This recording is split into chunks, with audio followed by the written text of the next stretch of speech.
കണ്ടിട്ട് എന്ന സിനിമയിൽ ഒരു ഡയലോഗുണ്ട്, ആരണ്ട്ര എന്നെ തൊട്ട് കളിക്കാൻ. കുറച്ച് കഴിയുമ്പോഴത്തേനും ഞാനണ്ട്ര എന്ന് പറയുമ്പോൾ ഓക്കെ, അത് കഴിഞ്ഞിട്ട് പറയുന്നുണ്ട് ഇനി ഞങ്ങളെ തൊട്ട് കളിക്കാൻ ആരുണ്ട് എന്ന് പറഞ്ഞ പോലെയാണ്. മര്യാദയ്ക്ക് ഡിസ്ട്രിബ്യൂട്ടറായിട്ട് കുറെ പടങ്ങളൊക്കെ ഡിസ്ട്രിബ്യൂട്ട് ചെയ്ത് പൊക്കോണ്ടിട്ടിരിക്കുമ്പോഴാണ് ആണ്ട്ര ഇനി ഞങ്ങളും ഒരു ഡിസ്ട്രിബ്യൂഷൻ കമ്പനിയായിട്ട് വരുവാണ് എന്ന് പറഞ്ഞിട്ട് ഫിയോക്ക് ലാൻഡ് ചെയ്യുന്നത്. അതിന് ആശംസ കൊടുക്കാനായിട്ടാണ് എന്നെ വിളിച്ചിരിക്കുന്നത്. അപ്പൊ അതുകൊണ്ടിട്ട് വളരെയധികം സന്തോഷം. ഇവരുടെ ഒരു നല്ല ഉദ്ദേശത്തിലാണ് ഇത് സ്റ്റാർട്ട് ചെയ്തേക്കുന്നത്. അതിലും വളരെയധികം സന്തോഷമുണ്ട്. ഇന്ന് വിജയകുമാറേട്ടൻ വിളിച്ചു പറഞ്ഞു വരുമ്പോ വെറുതെ വരാൻ പാടില്ല, ഒരു ചെക്കൊക്കെ ഒപ്പിട്ടിട്ട് വേണം പറഞ്ഞു. ഞാൻ പറഞ്ഞു ഒപ്പിട്ട ചെക്കില്ല ഇവിടെ, അല്ല അത് കുഴപ്പമില്ല, ഇവിടെ വന്നിട്ടാണെങ്കിലും ഒപ്പിട്ടാൽ മതി എന്നുള്ളതാണ് പുള്ളി പറഞ്ഞത്. അതുപോലെ ഞാൻ കൊണ്ടുവന്നിട്ടുണ്ട്. പക്ഷെ ഒരേ ഒരു കാര്യം, നമ്മൾ എത്ര പൈസ വേണമെങ്കിലും തരാനായിട്ട് തയ്യാറാണ് ഡിസ്ട്രിബ്യൂട്ടർ ഫിയോക്കിന്. ഇതുപോലെ തന്നെ അടുത്ത മാസം ഞാൻ പടം റിലീസ് ചെയ്യുന്നുണ്ട്. ഇതുപോലെ തന്നെ എനിക്ക് ആ പടത്തിന് അഡ്വാൻസ് തരണ്ടെന്നുള്ള ഒരു കാര്യം കൂടെ ഞാൻ ഈ സദസ്സിൽ ഓർമ്മിപ്പിക്കുകയാണ്. അതുപോലെ തന്നെ പവി കെയർ ടേക്കർ, ഈ സിനിമ വിജയിക്കേണ്ടത് ഇവിടെ എത്ര പേര് ആഗ്രഹിക്കുന്നുണ്ടോ അതിൽ കൂടുതൽ ആഗ്രഹിക്കുന്ന ഒരാളാണ് ഞാൻ. കാരണം ദിലീപേട്ടനെ വെച്ചിട്ട് അടുത്ത സിനിമ നിർമ്മിക്കുന്നത് ഞാനാണ്. അതിന് ഷൂട്ടിംഗ് നടന്നുകൊണ്ടിരിക്കുകയാണ്. കാരണം ഇതിന്റെ ഒരു ബിസിനസ്സും മറ്റു കാര്യങ്ങളൊക്കെ പോലെ ഇരിക്കും ഞങ്ങളുടെ അങ്ങോട്ടുള്ള അടുത്ത ബിസിനസ്സും. സോ അതിനായിട്ട് ദിലീപേട്ട ഞാൻ ഏറ്റവും കൂടുതൽ ആഗ്രഹിക്കുന്നു. സോ ഇന്ന് ഇങ്ങനെയൊരു ചടങ്ങിൽ പങ്കെടുക്കാനായിട്ട് സാധിച്ചതിൽ വളരെയധികം സന്തോഷം. ഇതിന്റെ ഡയറക്ടർക്കും ഈ സിനിമയുടെ മുന്നിലും പിന്നിലും പ്രവർത്തിച്ചവർക്കും ഒരു ആശംസ ഒരിക്കൽ കൂടി നേരുന്നു. അതോടൊപ്പം ഫിയോക്കിന് ഒരിക്കൽ കൂടി നന്ദിയും വെൽക്കവും പിന്നെ മറ്റെല്ലാവിധ ആശംസകളും നേരുന്നു. Okay, thank you.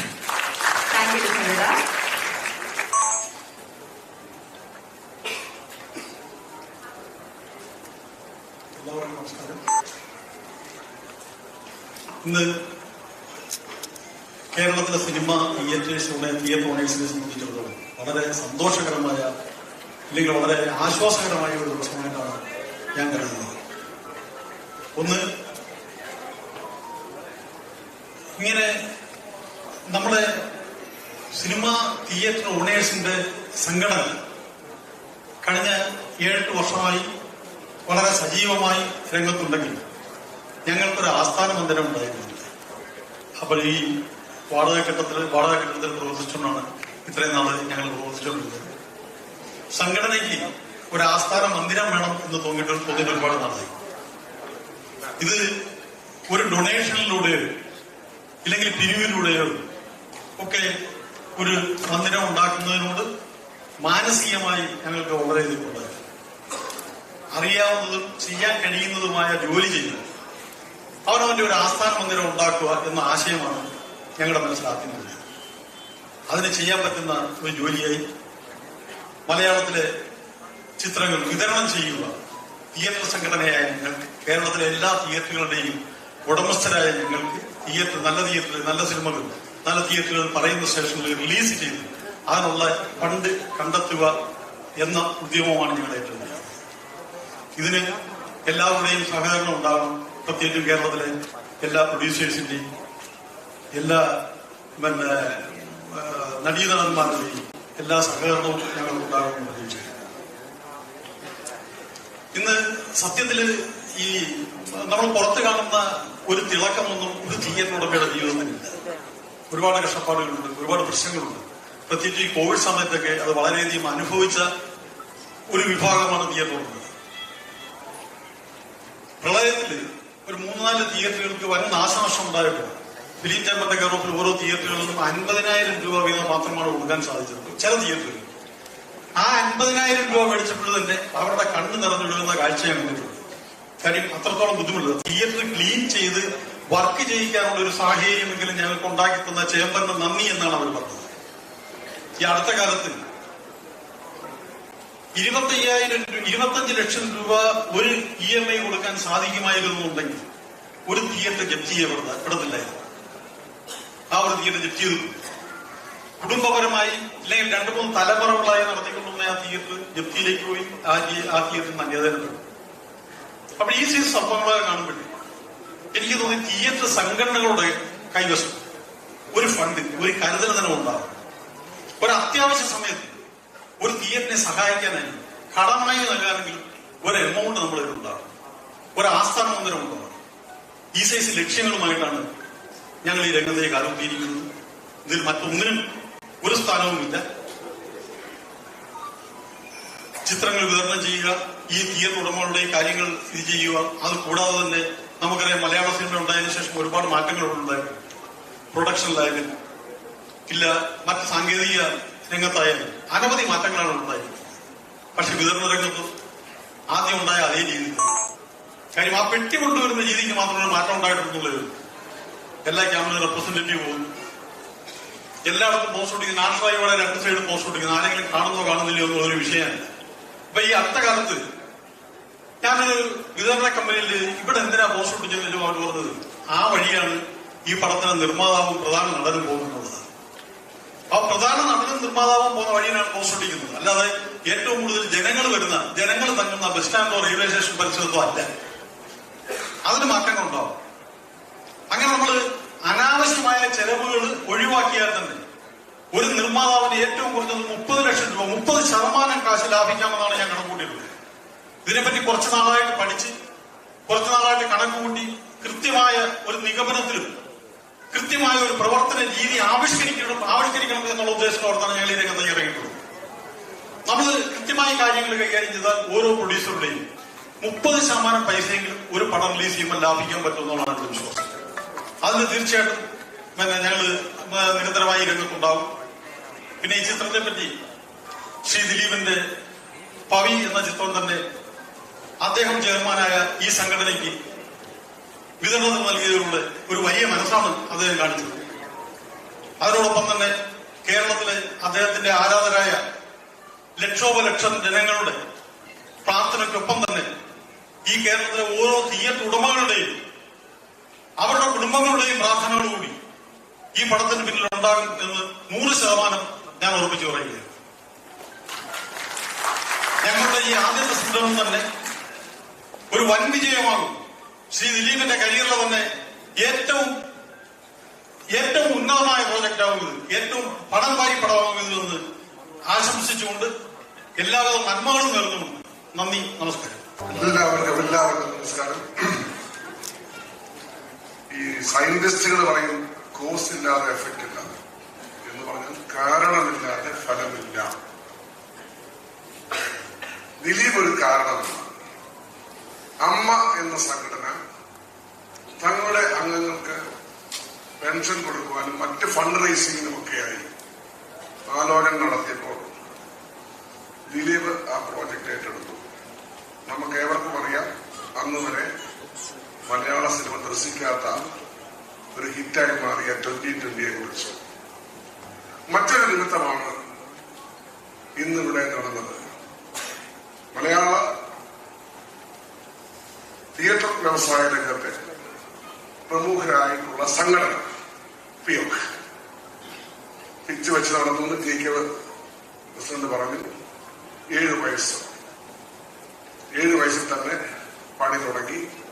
അത് വിതരണമാണ്, നിസ്സാര കാര്യമല്ല. 7 വയസ്സിൽ പറയുന്നത് അത് ദിലീപിന്റെ ചിത്രം വെച്ച് കൊണ്ടായതുകൊണ്ട് മറ്റൊരു നിമിത്തമായി അത് മാറും. അത് വൻ വിജയമാകട്ടെ എന്നാണ് ആദ്യ ആശംസ. ഈ പവി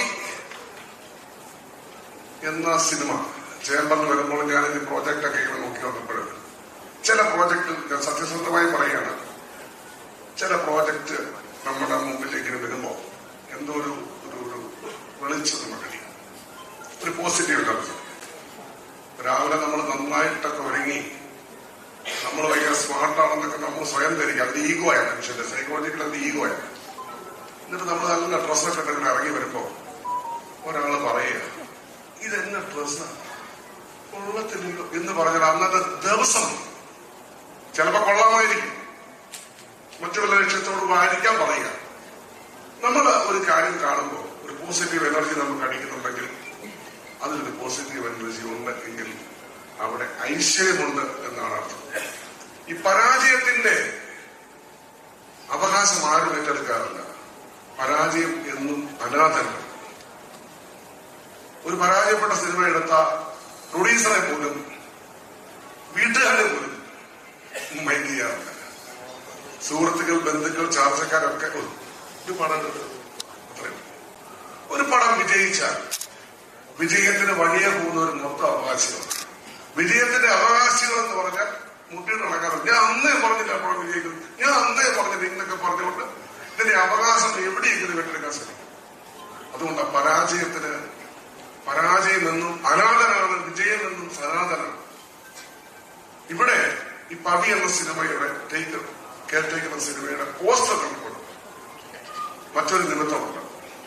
ഈ CID മൂസയ്ക്കകത്ത് ഒരു പട്ടി സീനുണ്ട്. ആ CID മൂസ ഷൂട്ട് ചെയ്ത അതേ ഫ്ലാറ്റിൽ വെച്ചാണ് ഇത് ചെയ്തു എന്നാണ് എന്റെ അറിവ്. ശരിയാണോ? അതെ, ഞാനിപ്പോ പറഞ്ഞ കേസാണ്. അതിന്റെ അർത്ഥം മറ്റൊരു നിമിത്തമാണ്. ഈ നിമിത്തങ്ങളെല്ലാം കൂടി ഏപ്രിൽ 26-ന് ഫിയോക്കിന്റെ ആദ്യ സംരംഭം, ഫസ്റ്റ് വെഞ്ചർ, ദിലീപ് എന്ന് പറയുന്ന വ്യക്തിത്വം. ദിലീപിനെ ഞാൻ പറയാം, ദിലീപിന് എപ്പോഴും ഇടങ്ങുന്നത് തമാശ ക്യാരക്ടറാണ്. തമാശയിലൂടെ കരയിക്കുക. ദിലീപിന്റെ ചിത്രങ്ങളിലൂടെ ഒരു ഡേറ്റ നമ്മൾ എടുത്താൽ, ഒരു ഫീഡ്ബാക്ക് എടുത്താൽ നമുക്ക് മനസ്സിലാവും വിജയ ചിത്രങ്ങളെല്ലാം ദിലീപിൽ നിന്ന് ജനം പ്രതീക്ഷിക്കുന്നത് ഒരു കോമഡി പ്ലസ് അങ്ങനെ പോകുന്നതാണ്. ദിലീപിന്റെ എല്ലാ ചിത്രങ്ങളും അങ്ങനെ തന്നെയാണ്. വളരെ ഒന്നോടെ ചിത്രങ്ങൾ മാത്രമേ അല്ലാതെ വിജയിച്ച ചിത്രങ്ങളും ഞാനൊരു സ്റ്റഡി നടത്തി പറയുകയാണ്. ഈ പടത്തില് വേണ്ടത്ര ചേരുവ തമാശയ്ക്കുണ്ട്, എന്നാൽ സീരിയസ് ആണ് കാര്യങ്ങൾ എന്ന് നമ്മൾ മനസ്സിലാക്കുന്നു. അങ്ങനെ വരുമ്പോൾ എന്തുകൊണ്ടും ലക്ഷണമൊത്ത ഒരു ഹിറ്റായി മാറും എന്ന കാര്യത്തിൽ ഒരു സംശയമില്ല. ഈ പടം സാധാരണ പറയും, ചിലരൊക്കെ ഞങ്ങളെ കാണുമ്പോൾ ചോദിക്കും, ഈ അടുത്താണല്ലേ കോട്ടയത്ത് മാർക്കറ്റ് രാത്രി കയറിയപ്പോ ഒരാളുണ്ട്, ചെറിയ ആക്കുകാരനാണ്, പുള്ളിക്ക് മൊത്തത്തിൽ എല്ലാവരും കുശിപ്പാണ്. ആ പുള്ളി എന്നോട് ചോദിച്ചു, ഇങ്ങനെയുണ്ട് ഒരു ഹിറ്റ് സിനിമ എടുത്തുകൂടെ? പുള്ളി എന്നോട് ചോദിക്കുന്നു. ഈ ഹിറ്റിന്റെ ഡെഫിനിഷൻ അറിയാമെങ്കിൽ, ഹിറ്റ് എങ്ങനെ നിർമ്മിക്കണമെന്ന് അറിയാമെങ്കിൽ നമ്മളെല്ലാവരും ഹിറ്റ് സിനിമ എടുക്കണല്ലേ. എല്ലാവരും സിനിമ എടുക്കുന്ന ഹിറ്റാണ്. ഹിറ്റിന് പ്രത്യേക കൂട്ടൊന്നുമില്ല. ഹിറ്റിന് ഒറ്റ അർത്ഥമുള്ളൂ. Hit means it is a happening. അത് സംഭവിക്കുന്നതാണ്. ദിലീപിൽ നിന്നും ആഗ്രഹിക്കുന്നത് തമാശ കലർന്ന കരയിക്കുന്ന ഈ ക്യാരക്ടർ. ദിലീപിന് ഏറ്റവും ഇഷ്ടപ്പെടുന്ന ആൾക്കാരാണെന്നറിയാം കൊച്ചുകുട്ടികളാണ്. ഈ കൊച്ചുകുട്ടികൾ ചില തിയേറ്ററിലേക്ക് പോകുമ്പോൾ അവരൊരിക്കലും ഒറ്റയ്ക്ക് പോകില്ല, മാതാപിതാക്കളെ കിട്ടും. സ്വാഭാവികമായിട്ടും സ്ത്രീകളായിരിക്കും, അമ്മമാരായിരിക്കും. അതുകൊണ്ട് ദിലീപിന്റെ ഫാൻ ആരാണെന്ന് ചോദിച്ചാൽ എനിക്ക് വളരെ വ്യക്തമായി പറയാൻ പറ്റും. ഞാൻ പല കാര്യങ്ങളിൽ പല സ്ഥലത്ത് ചെല്ലുമ്പോഴും കൊച്ചുകുട്ടികൾ പോലും എന്നെ തിരിച്ചറിഞ്ഞുകൊണ്ട് എന്നോട് സ്നേഹം പ്രകടിപ്പിക്കുന്നുണ്ടെങ്കിൽ അതിന്റെ കാരണം എന്താണെന്ന് ഞാൻ പറയുന്നില്ല. അതിൽ നിന്ന് ഞാൻ മനസ്സിലാക്കിയ ഒരു കാര്യമാണ്, ദിലീപ് കുഞ്ഞുങ്ങളുടെ മനസ്സിൽ കയറുന്ന ആളാണ്. ആ ദിലീപിനെ അവരെ ഇഷ്ടപ്പെടുന്നത് തമാശ ക്യാരക്ടറിലൂടെയാണ്. മുറുക്കാൻ നടയിൽ നിന്ന് മുറുക്കാൻ മാത്രമേ ആൾക്കാർ പ്രതീക്ഷിക്കാറുള്ളൂ. അപ്പൊ ദിലീപിന്റെ അത്തരത്തിലുള്ള ഒരു ജോണാണ് ഈ സിനിമ എന്ന് കാണുമ്പോ പല കോഴ്സുകൾ ഉള്ളതുകൊണ്ട് ഞാൻ വിശ്വസിക്കുന്നു ഇത് ഫിയോക്ക് ഒരു മൈൽ സ്റ്റോണാണ്. അതോടൊപ്പം ദിലീപിന്റെ ചില ചിത്രങ്ങൾ, ദിലീപിന്റെ കുഴപ്പം കൊണ്ടല്ല, ദിലീപിന്റെ ചില ചിത്രങ്ങളൊക്കെ ചില പരാജയങ്ങൾ ഉണ്ടായിട്ടുണ്ടെന്നുള്ള സത്യമാണ്.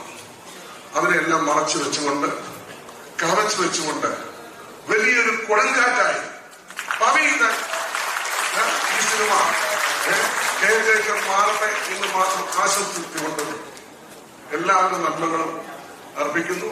ഇവിടെ പാടിയ പ്രാർത്ഥന ഗീതത്തിന്റെ ആരംഭം പറഞ്ഞതുപോലെ ലോക സമസ്ത സുഖനോ ഭവന്തു.